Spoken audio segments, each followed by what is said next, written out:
auditeurs et téléspectateurs de la radio et télévision Tambara, vous pouvez désormais suivre votre chaîne de télévision préférée Tambara sur le satellite Badrsat 7, angle 26 degrés Est, fréquence 11010, polarisation verticale, symbole REC 27500.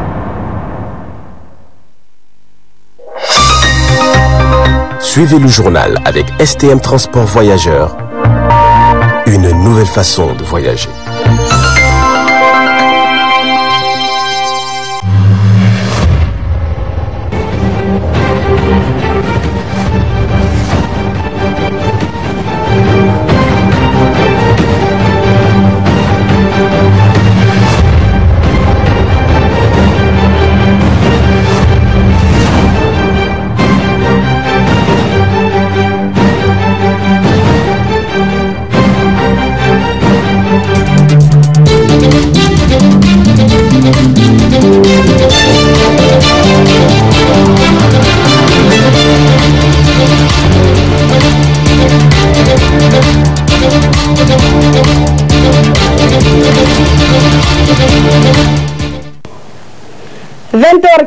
Sur votre chaîne préférée Tambara. Messieurs, dames, bonsoir et bienvenue dans cette édition d'information.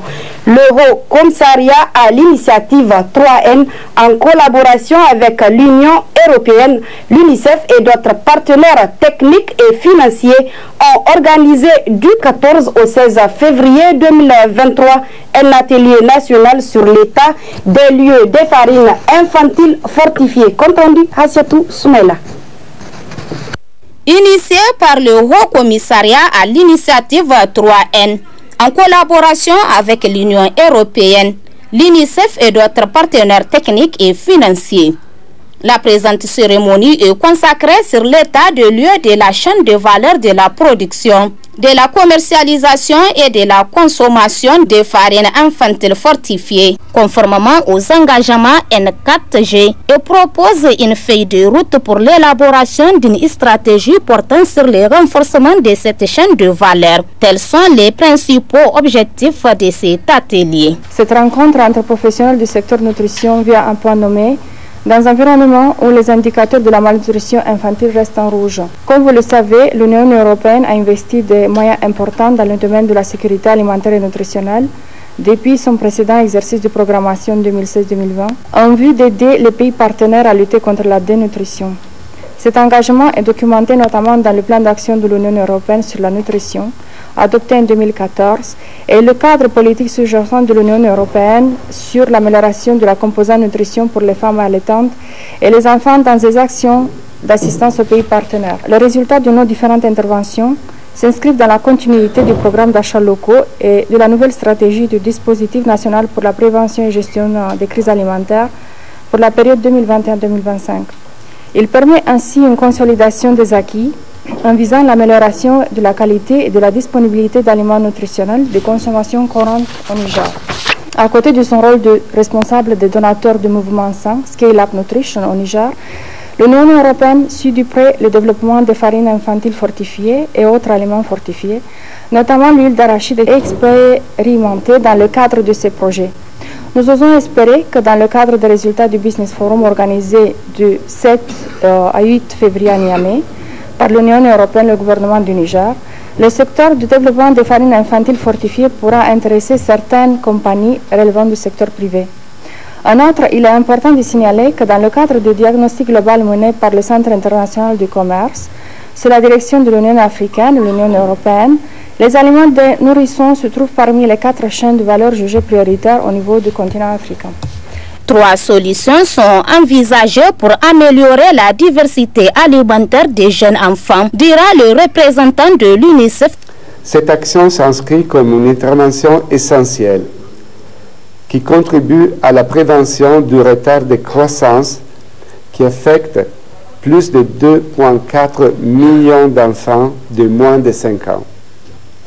Ces retards de croissance, appelés aussi malnutrition chronique, entraînent chez ces enfants des retards de développement physique, intellectuel et émotionnel, qui ont des conséquences importantes sur le potentiel des contributions économiques lorsqu'ils atteignent l'âge adulte, réduisant la capacité du pays à répondre à ses ambitions de développement économique et social. La faible diversité alimentaire est une des causes associées au retard de croissance. En 2022, au Niger, seuls 9% des enfants ont eu accès à des aliments suffisamment variés et 7% ont pu bénéficier d'une alimentation minimale acceptable pour assurer leur croissance. Malgré ces difficultés, des solutions existent. On peut améliorer la diversité alimentaire des jeunes enfants par 3 stratégies. L'amélioration de l'accès à une agriculture durable et diversifiée, la supplémentation en micronutriments, la consommation d'aliments fortifiés en vitamines et minéraux. En effet, la production locale de farines fortifiées destinées aux jeunes enfants est une solution faisable et durable pour le Niger. Le secrétaire général du Haut Commissariat à l'initiative 3N a saisi l'occasion pour souhaiter la bienvenue à tous les participants et pour remercier les partenaires techniques et financiers. Il s'est engagé par rapport à l'axe 4 de la stratégie qui est relative à la sécurité alimentaire et nutritionnelle ainsi qu'au développement agricole. Le gouvernement du Niger s'est engagé dans le cadre de l'axe 4 de la stratégie de sécurité alimentaire et nutritionnelle et du développement agricole durable, I3N, les Nigériens nourrissent les Nigériens, opérationnalisé par la politique nationale de sécurité nutritionnelle 2017-2025 et son plan d'action adapté par décret 2018-794 du 15 novembre 2018 afin d'inverser les tendances de prévalence très élevée de la malnutrition au Niger à l'horizon 2035. Cet engagement traduit la volonté politique exprimée des autorités du Niger, au premier rang desquelles Son Excellence Mohamed Bazoum, président de la République, chef de l'État. Cette volonté d'améliorer durablement l'état nutritionnel des Nigériens et des Nigériennes, durement impactés par le double fardeau de la malnutrition, avec des fortes prévalences de carences en micronutriments, avec comme corollaire de fortes morbidités et mortalités chez les enfants, est confirmée par la déclaration de politique générale DPG de son Excellence M. Oumoud Mamadou, Premier ministre chef du gouvernement.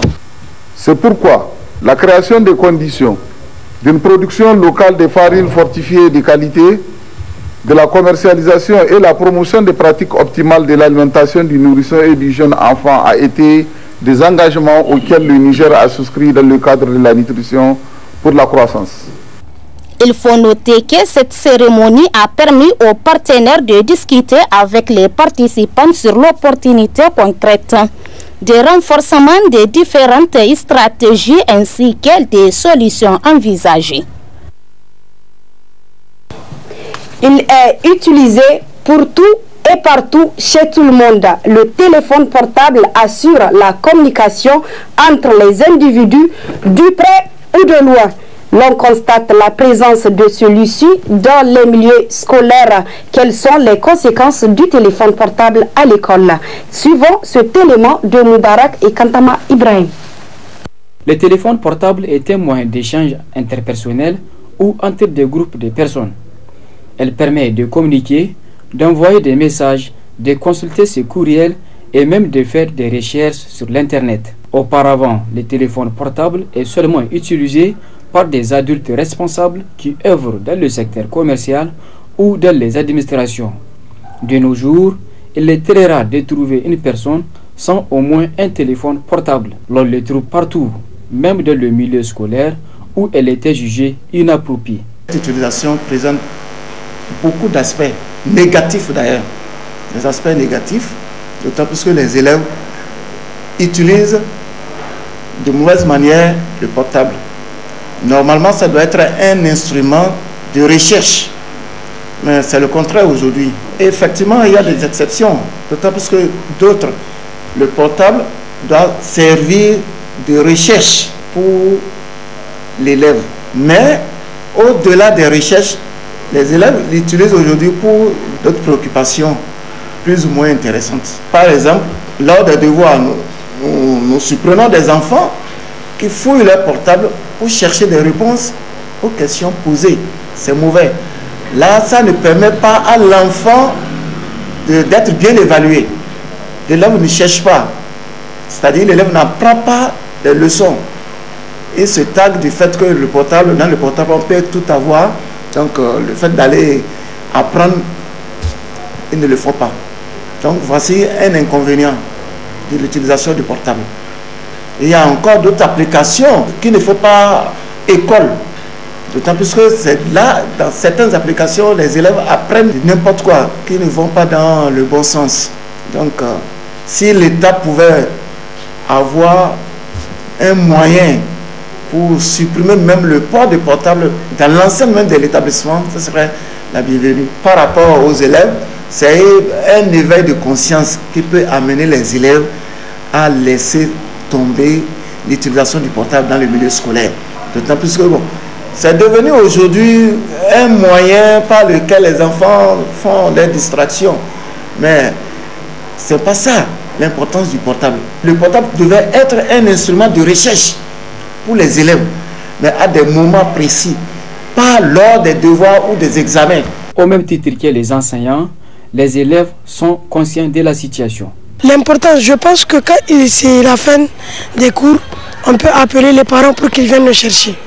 Mais moi, je trouve que l'inconvénient, c'est pour la tricherie. Ce n'est pas normal d'utiliser son téléphone pour tricher en classe. Un conseil que je donne, quand vous venez à l'école, donnez votre téléphone à la surveillance. À la fin de l'heure, vous pouvez le reprendre. Le téléphone aussi est bon pour les élèves parce que ça nous aide pour faire des recherches sur l'Internet, des recherches sur l'SVT, l'histoire géo. Mais ce que je peux le dire, c'est de laisser, ce n'est pas bon. Le mieux de travailler dans sa tête pour mieux rechercher. À noter qu'au cours du troisième trimestre de 2020, selon les estimations de Canalys, 348 millions de smartphones ont été expédiés dans le monde. Reste à savoir si l'usage de ces téléphones a été positif. Autre aspect de ce journal, des objets qui nous entourent jouent aussi un rôle important. Il s'agit des accessoires de décoration. Ils donnent bien un nouveau style et un charme à l'habitation. Suivons plutôt.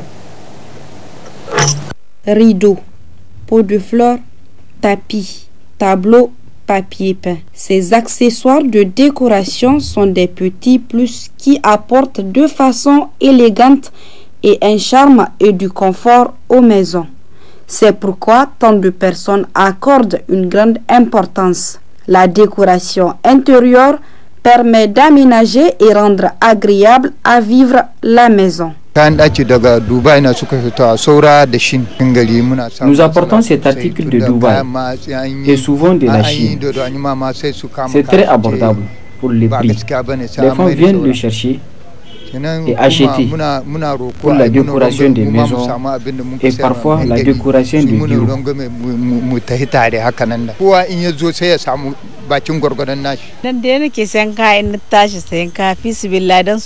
C'est ici que je paye mes articles comme rideaux, tableaux, pots de fleurs, couvre-lit, moquettes pour décorer ma maison.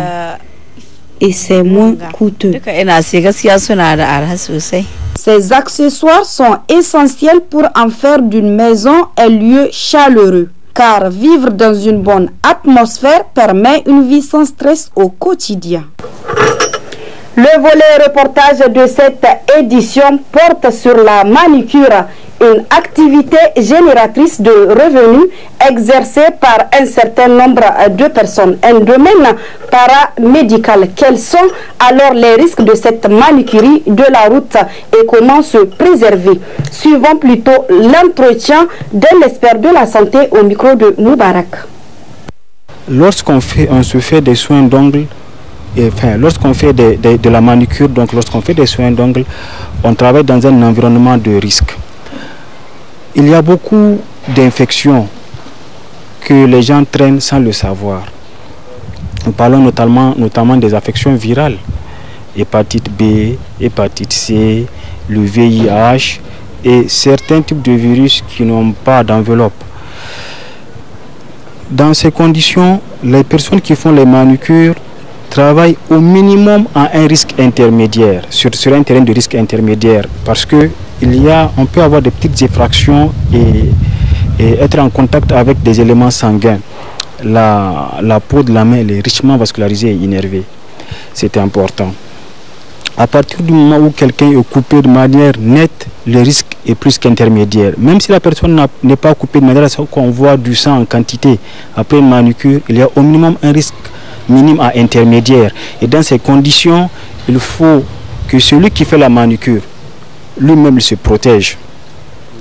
Et qu'il prenne des précautions pour protéger celui à qui il fait la manucure et les autres qui suivront après. Dans l'idéal, lorsqu'on utilise un matériel chez quelqu'un, ce matériel doit être stérilisé en 4 temps. Voilà, avec le nettoyage, le séchage, on trempe dans une solution désinfectante et puis on stérilise à l'autoclave avec un stérilisateur dans l'idéal.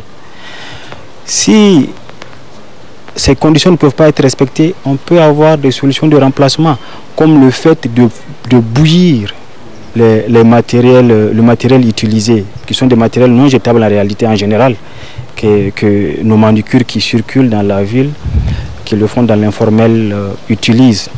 Ça pose un sérieux problème dans ces conditions, parce qu'ils utilisent de l'alcool, certes, mais quel alcool? Vous savez, l'alcool est un bon désinfectant, un bon antiseptique même, mais il faut que ce soit de l'alcool à 70 degrés. Et comment utiliser l'alcool? Il faut verser l'alcool sur le matériel utilisé et le laisser sécher de lui-même.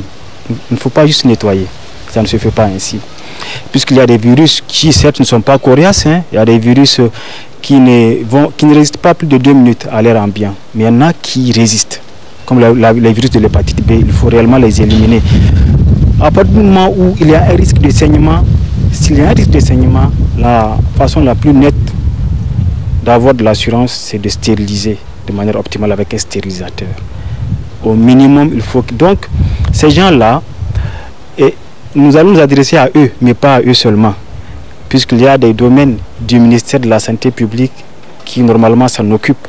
Il faut qu'il y ait de la sensibilisation. Comme les coiffeurs traditionnels, les Wanzam ont été sensibilisés, il faut qu'il y ait de la formation pour ces gens, puisque c'est leur gagne-pain, qu'ils sachent comment stériliser et comment travailler même, puisqu'il y a des éléments que je n'ai pas développés, j'essaie d'axer l'intervention juste sur les risques encourus.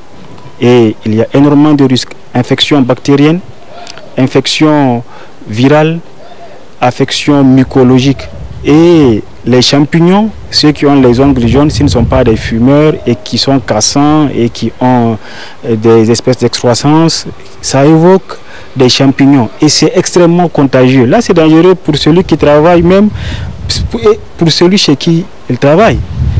Il peut facilement disséminer une infection et donner une infection grave et difficile à traiter qui se généralise, tout comme il peut aller contaminer les autres. Surtout si son matériel désinfectant n'est pas efficace et s'il ne suit pas une certaine norme de désinfection. Il y a des risques sérieux. Ces gens doivent être formés sur la désinfection. Et même les salons de coiffure, les salons de beauté donc, qui font de la pédicure manucure, ces gens doivent avoir des stérilisateurs et ils doivent se former à la pédicure manucure. Pour clore cette édition d'information, retenez que les feux tricolores sont là pour remplacer la police au niveau des carrefours et permettent aussi d'apaiser la circulation. Je vous propose d'écouter ce commentaire. Les feux optiques, aussi appelés feux tricolores, sont des dispositifs établis généralement dans les intersections pour réguler l'ordre de la circulation routière. Ces feux tricolores permettent d'informer les usagers des règles à respecter lors des déplacements et surtout à éviter les conflits au niveau des carrefours. En effet, en cas du non-respect des règles de ces couleurs par les usagers de la route, conduit bien à des embouteillages au carrefour ou à des accidents graves ou mortels. Ainsi, les usagers doivent être vigilants et respecter ces codes de la route pour éviter tout autre danger. Voilà, c'est ici que se referme ce journal. Merci à vous de l'avoir suivi. Retrouvez-moi demain à la même heure, Inch'Allah. D'ici là, portez-vous bien et passez un excellent moment en compagnie des programmes de la télévision Tambara. Au revoir.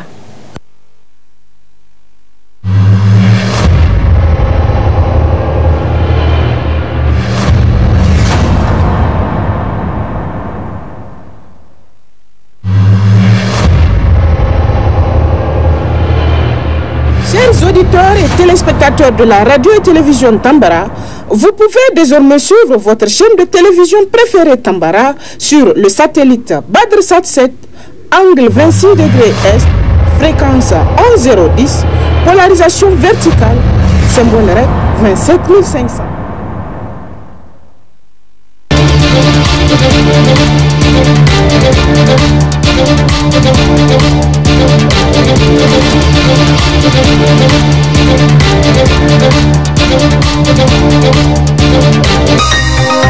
Ce journal vous a été présenté par STM Transport Voyageurs. Une nouvelle façon de voyager.